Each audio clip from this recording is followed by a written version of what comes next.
A week from Friday will be my birthday, and everyone forgets, at Thanksgiving, the day after, sometimes on the day. No one ever remembers my birthday. But this is being up here on the stage, sharing it with two tremendous artists, is the best gift. And so I thank Maureen and Kathy. Yeah. And my cousin Lynn, who's going to buy me a scotch right after I get on stage.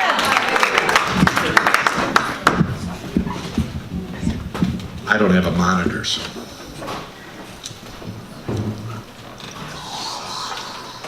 Jimmy was hitting himself in the testicles. That got our attention. Walkman in his hand, eyes closed, lips puckered, shoulders swaying. Give me just a little more time. You don't see this every day on a seminary campus. And so we just stopped and stared at this guy. Now, there may have been behind closed doors people that were pummeling their privates just like he was. That's self-flagellation, that's self-immolation. But we certainly didn't want that right outside the dormitory. And my classmates and I were stunned. We didn't know this young man. He didn't notice us either. But eventually he opened up his eyes and he saw us. Y'all like beach music? My classmates shook their heads dismissively, walked on to class. I was a little bit more intrigued. And so I played hooky and I started a conversation with Jimmy that lasted throughout our friendship. When I thought about beach music, the first thing that came to mind was the Beach Boys, Jan and Dean, surf music, the California sound, but I was on the completely wrong coast. Beach music, as I would learn from Jimmy, who had an encyclopedic knowledge of the genre, was a type of music like the chairman of the board, right? Give me just a little more time. R&B, soul, pop, with a little bit of swing, right? All designed for one thing, to be able to dance the Carolina Shag. The Carolina Shag was a swing dance which was akin to the jitterbug. It started off in the 1940s and it eventually became the state dance of both North and South Carolina. It's something of a local phenomenon even today, from Wilmington up in the north to Myrtle Beach down in the south.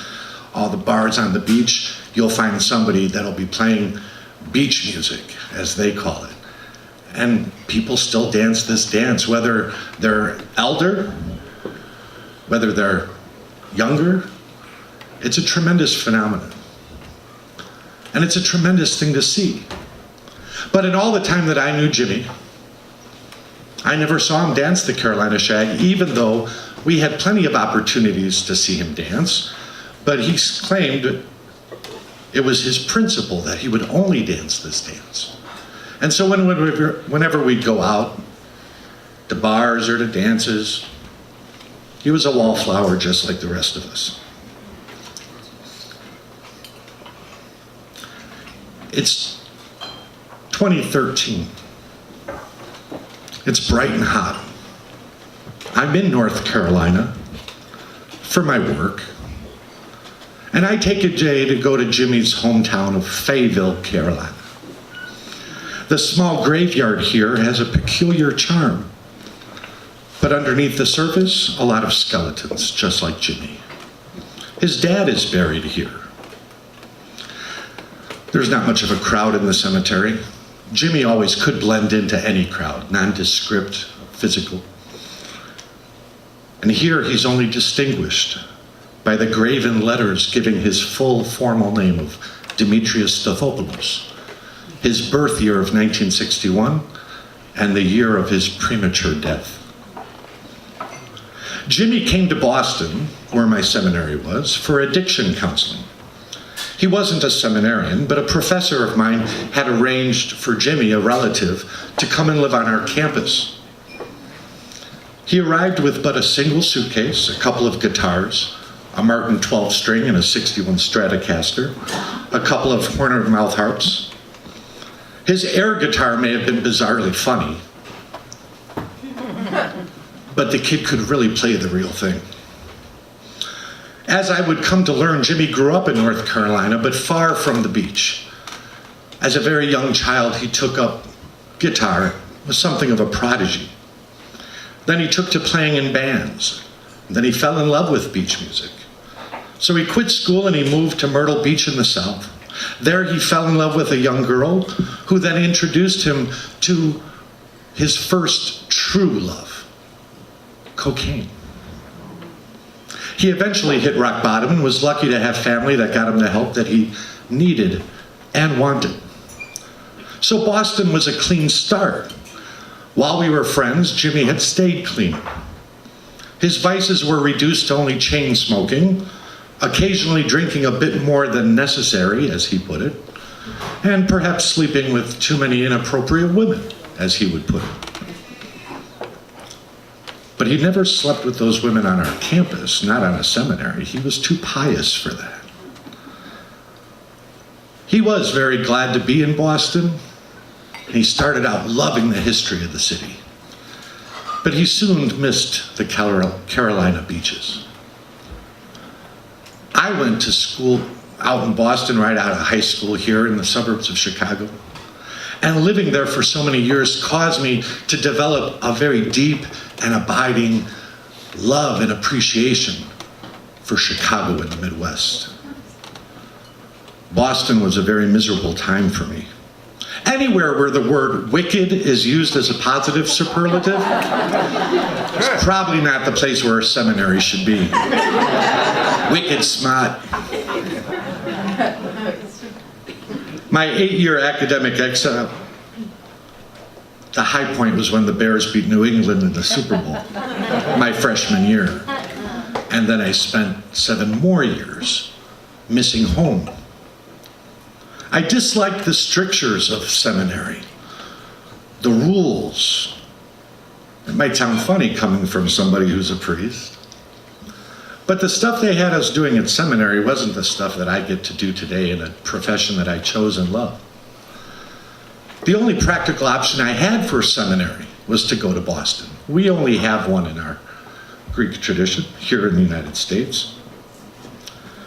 And so by the time Jimmy arrived, I was burned out. I was brooding, chain smoking, writing really bad songs and really pretentious poetry about love lost. My writing hasn't really changed all that much. But I'm no longer brooding, thanks to Jimmy. Jimmy was the antithesis of what you might think a seminarian was like. We initially bonded over music and Marlboros, and I learned how to play a bunch of beach songs, keeping rhythm to his lead. Such was our friendship. Jimmy would always take the lead, but I was there to kind of maintain the tempo, keep him grounded. He became the elder sibling by 6 years, the elder sibling that I had always wanted, in contrast to the younger sibling that I already had.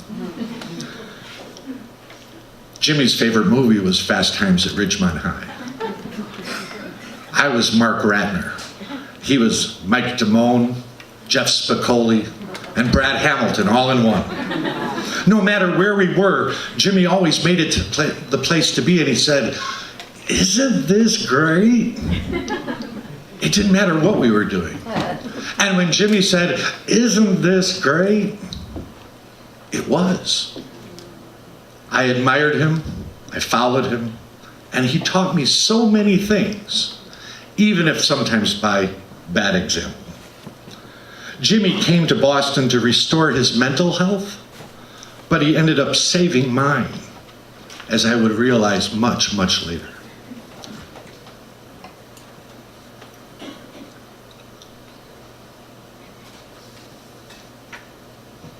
It's Valentine's Day and it's freezing. We're leaving the Valentine's Day bash held at a downtown hotel. I slide the side door open and my 3 classmates crawl in.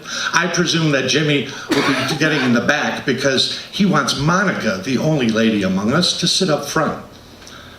But I was wrong.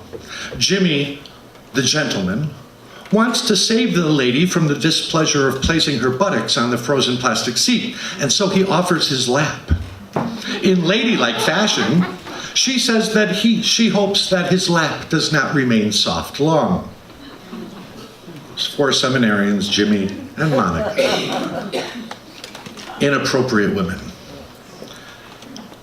There really isn't room for the two of them up in front of the Toyota cargo van that I have, but I'm too tired to object.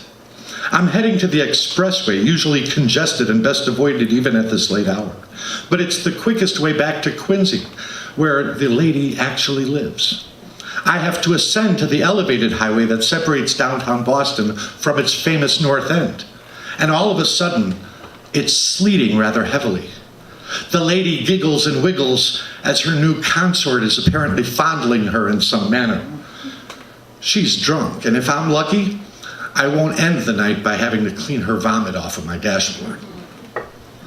So I calmly tell them, "Hey guys, settle down." The lady protests. "I'm not a guy, I'm a lady." Lord and lady apparently think this is the most hilarious thing in the world, and they're chuckling. And then it hits me. She's drunk, but Jimmy's high. The last winter at our seminary when I was there, it was really rough. The weather was horrible. Approaching graduation, I had to spend more time with studies than I should have been spending with Jimmy. And it was tough on Jimmy too. His past life had kind of caught up to him. He had a lot of debts. And so he took a job with UPS and he was working a lot of overtime. Returning home from Christmas break that year in January, I saw him just a handful of times. He was always busy and always apparently agitated on his way somewhere else. So I was a bit surprised when Jimmy wanted to join us to go to the Valentine's Day bash. He didn't usually like hanging with us cemeterians, as he would always mispronounce it. He would always say cemetery instead of seminary. I tried to correct him, but he said, "The difference is only slight."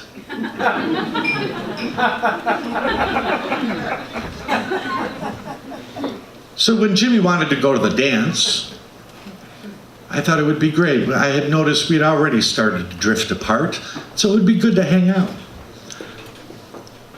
The hotel ballroom was jammed with co-eds, college students.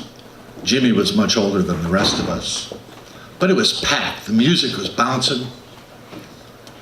And somewhere along the way, we got separated, and I lost sight of Jimmy for the next couple of hours. Back to the on-ramp. Jimmy and the lady continue their cavorting. As I begin to merge, I can feel the light van losing its traction on the sleet as I accelerate with caution. The lady delivers her imperative just as I turn parallel to the highway. "Let me drive." She leans across the console dividing us and attempts to grab the wheel. I try to block her. She misses and falls into my lap, her elbow landing in a particularly sensitive spot. I wince, but I manage to keep one hand on the wheel. But she's undeterred and grabs the wheel with her right hand and yanks to the right. Jimmy laughs. Just as I'm trying to pull harder against her resistance, Jimmy touches her somewhere. She lets out a hoot and she lets go of the wheel. And all of a sudden, the slide begins. The Toyota cargo van has no weight to it. The slide becomes a spin, and I try to turn into it. Velocity and lack of traction make this pointless. I am now perpendicular in the right lane, and everything seems to be moving in slow motion. I'm thinking T-bone, and Monica is screaming in my lap. Sliding and spinning still, we move into the center lane, now facing the opposite of our intended direction. There are 6 headlights, 3 lanes, 6 headlights bearing down on me, and I can still see the car that was previously behind. I can still see the lady's eyes looking at me right there. and she's scared as I was. But we're still spinning, and mercifully, we come full round to face the proper direction when the van hits a dry patch, and it comes to a stop. But the van lurches. I'm 6 inches from the guardrail on the right side of the highway, and I'm looking down into Boston's North End. And the thought that literally came to mind at that moment was, Anthony! And I expect to see little Anthony Martignetti running down Prince Street in the North End on Prince Spaghetti Night. It's strange the things that you think of when death is approaching. Now there's no sound or movement, either in the van or outside. In the rear view, the same 6 lights, mercifully still behind. The entire expressway had come to a stop. My body bristles and my heart thumps inside with the surge of adrenaline that only now comes after the fact. And time stands still. I don't know how long we were there. But then Jimmy and the lady start laughing again. Jimmy pulls her off of me. From the back, one of my classmates, what do we do? I don't know. Somebody else in the back, drive! And so I do. But not before politely telling Jimmy and the lady to shut the fuck up or walk home. And finally they comply. Nobody says another word for the next hour as we drive from downtown Boston to Quincy, a drive that would normally take in good weather about 25 minutes. But on top of that, Monica, who's not sober, doesn't really remember where she lives. Everyone in Boston takes the T. No one actually drives to where they're going, so we wandered through Quincy. A few directions here and there. Turn here. Maybe this is it. No, that's it. I pull to the curb. Door opens. Monica falls out. Jimmy turns, and he looks at me with a little sheepish grin. Gives me a shrug. Out the door. Before the door actually closes, I'm already moving and going home. I last saw Jimmy about 2 months later on graduation day. I was loading up my van for the trip back to Chicago. Jimmy had come to say goodbye. From Valentine's Day, Jimmy hadn't even been seen on campus. He called me twice, was generally incoherent. Off the wagon, he admitted. Crashing with Monica, it was closer to work. He needed cash. Could I buy one of his guitars? On that final day, he simply came up from behind me. He gave me a hug. He said, "Safe travels. See you at the beach." And he walked away. I don't recall saying anything. I knew then that we wouldn't keep in touch. As suddenly as we had become friends, we parted ways. I was on a course to get married, to get ordained. Jimmy had spun out of control. 10 years later, I'm flipping through cable channels, and I happen to come across the Grand National Dance Championships. And the graphic on the TV says, Carolina Shag. And there's these 2 people dancing and doing this beautiful swing routine. And I think perhaps for the first time in years of Jimmy. And I recall the Valentine's Day bash. At around midnight, he had come and he begged me frantically to take him and the girl home to Quincy. She's from Myrtle Beach and lives here now, and if you didn't want to leave, you could give me the keys, and if not, you could loan me a cab fare or I could come back later. You owe me this. I'll make it up to you, and she knows the Carolina Shag. And he went on.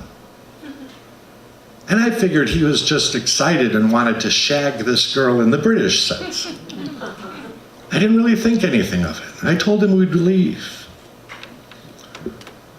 So watching this couple dance on TV, I imagine it's Jimmy and some partner, because I had never seen him dance the only dance he said he would dance. And the rest of all the things that happened that night didn't matter anymore. I remembered my friend, and I said I should reach out to him. I should get in contact.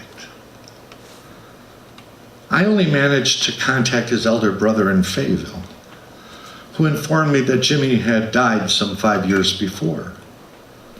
It was another kick in the balls. It wasn't drug related. Jimmy died quickly from a rare form of cancer. He had returned to Fayetteville shortly after I left Boston when his dad fell ill. He never left home again. In fact, he got married and had a son right before his untimely diagnosis. So the Carolina air here is heavy with humidity, but it's bright and sunny outside. The sun's glare reflecting off the white stone.